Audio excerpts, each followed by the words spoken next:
I think when we stop at free verse when we're writing poetry, I think it's because we think we can't do anything else. So we've reduced artistry and writing to mere self-expression. So if I'm able to express myself to the point where I understand it, then that is art, and that leads to all kinds of weirdness. And I happen to believe that there is such thing as objective beauty and objective truth.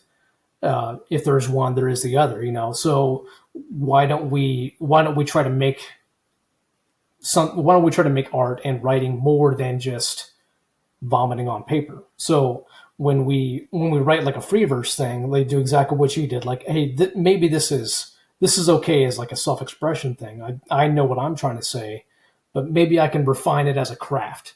Maybe I can turn it into something that is more accessible to the reader. So I think that when we kind of hover at just self-expression, you have this idea where I'm gonna put this thing on paper, and if people get it and if they like it, then great, and if they don't, well, they're rejecting me, and this isn't for them.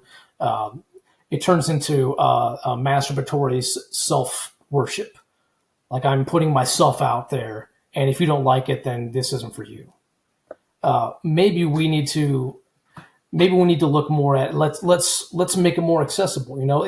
If someone doesn't understand it, okay, well, maybe I'm the problem. Maybe I need to fix what I'm doing. Okay, so find someone that you trust and say, hey, what do you think about this? Do you understand what I'm trying to say here?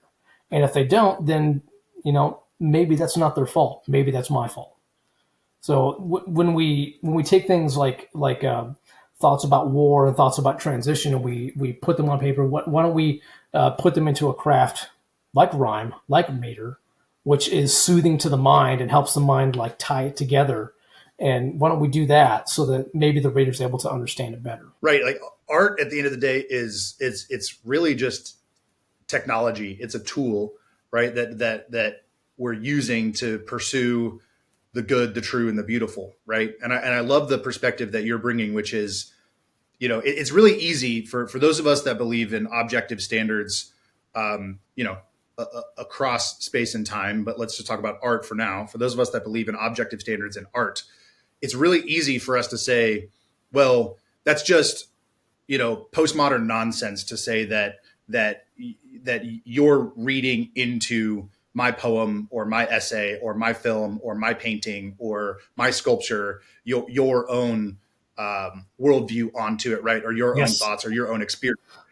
But what I haven't heard said, at least in a while, is what you just said, which is the responsibility then comes back onto the practitioner, the artist, to say, well, maybe I'm the problem here. If they don't understand it as well as they could, maybe I'm not saying what's good and what's true and what's beautiful as best as I can with the tools that I've been given. Yes, and one thing that drives me insane is when somebody will write poetry, or they'll make a work of art, and they'll you say, hey, what's this about? What's going through your mind? And they say, well, what do you think it's about?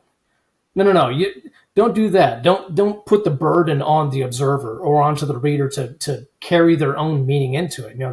We're talking about an eisegesis. No, let's get exegetical with this. Did you have something in mind when you wrote that? No? Okay, well, then it's just meaningless words. All you did was write a whole bunch of garbage, hit enter a few times to make it into a stanza, and then call that a poem, which, let's be honest, I've done that. 100%.